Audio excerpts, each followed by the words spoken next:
प्रभात छात्रों, आज हम लोग सेमुसी भाग 2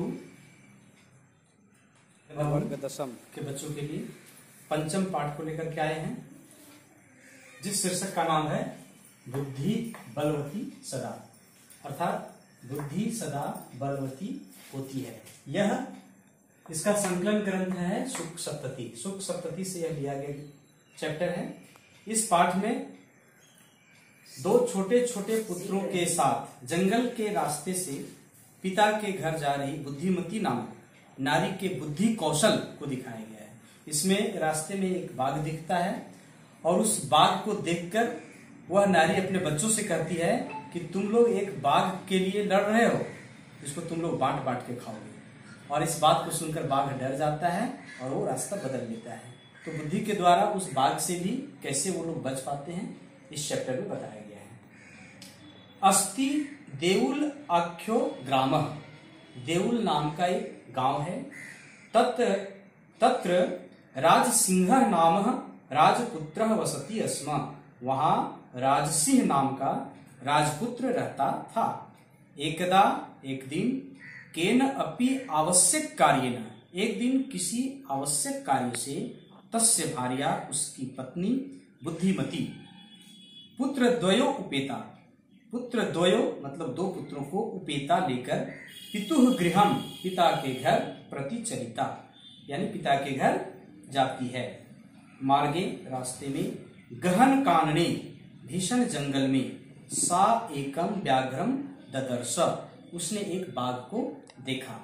सा व्याघ्रम आगच्छन्तम दृष्ट्वा, वह बाघ को आते हुए देखकर धृष्टयात्, धृष्टता पूर्वक, पुत्रों, दोनों पुत्रों को, चपेटया अर्थात थप्पड़ लगाते हुए, प्रवृत्ति जगादा, बोली कि कथम एकैकसो व्याघ्रम भक्षणाय कलहम कुरुथ, क्यों तुम लोग, कैसे तुम लोग एक एक करके बाघ को खाने के लिए बात करके लड़ रहे हो। अयम एकह तावत विभज्य भुज्यताम, ऐसा करो, इसे तुम लोग एक एक करके बांट बांट करके और खाना। पश्चात अन्य द्वितीय, इसके बाद दूसरा खाना। कसित लक्ष्यते इति श्रुत्वा, ऐसा सुनकर व्याघ्रमारी, व्याघ्रमारी मतलब बाघ को मारने वाली, व्याघ्रमारी अर्थात बाघ को मारने वाली, काचित इयम इति, लगता है यह बाघ को मारने वाली है, ऐसा मत्वा सोचकर, व्याघ्र भयाकुलो चित्तो नष्ट, ऐसा सोचकर बाघ जो है सो डर गया कि यह कोई जरूर बाघ को मारने वाली है। और निज बुद्ध्या विमुक्तासा भयात व्याघ्रस्य भामिनी, अन्योपि बुद्धिमान लोके मुच्यते महतो भयात। निज बुद्ध्या यानी अपनी बुद्धि से, विमुक्तासा मुक्त हो गई, वह विमुक्तासा भयात व्याघ्रस्य भामिनी, भयात उस भय से, व्याघ्रस्य यानी बाघ के भय से, भामिनी वह नारी, वह स्त्री,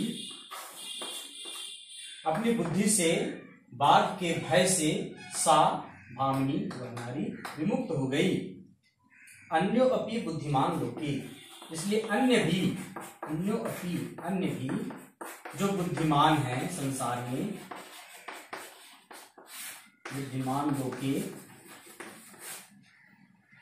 मुच्यते महतो भयात्, बड़े बड़े भय से मुक्त हो जाते हैं। यह एक श्लोक इसमें दिया गया है कि अपनी बुद्धि से वह भामिनी, वह स्त्री बाघ के भय से विमुक्त हो गई।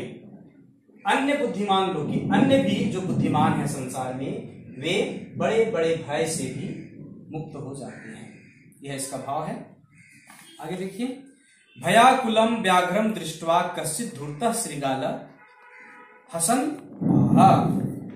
भय से व्याकुल बाघ को देखकर, अब वह बाघ डर करके भाग गया, तो उस बाघ को भयभीत देख करके कोई धूर्त सियार हसन आह, हंसता हुआ बोला कि भवान कुतः भयात् पलायिता, आप कहाँ भय से भागे जा रहे हैं? तो बाघ बोला, गच्छ गच्छ जम्बुक्का, भागो भागो, जाओ जाओ, अरे सियार जाओ, त्वम अपि किंचित गूढ़ प्रदेशम, तुम भी किसी छिपे हुए प्रदेश में, जहां तुम छिप सकते हो उस प्रदेश को चले जाओ।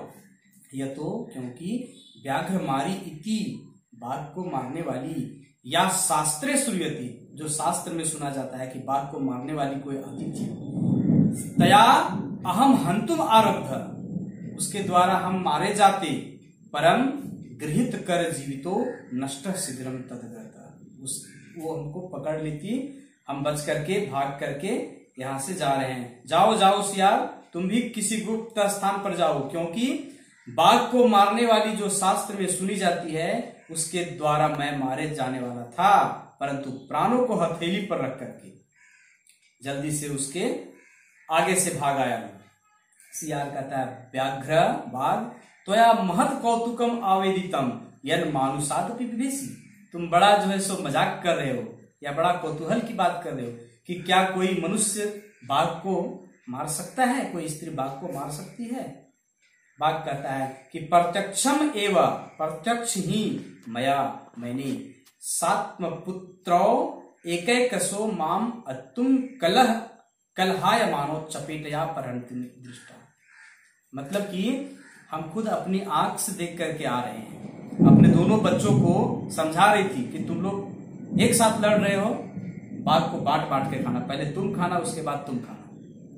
हम अपनी आंख से देख के आ रहे हैं, इसलिए तुम भी अपनी जान बचाना चाहते हो तो भागो मेरे साथ। तो आज तक का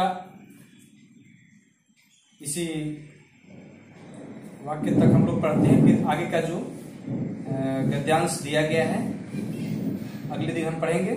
तो प्यारे बच्चों, अब आपको क्या करना है, जितना हम बताए उसको अपनी अभ्यास पुस्तिका में नोट करना है और दिए गए गद्यांशों को हिंदी अर्थ करके और अपने ग्रुप में डालेंगे।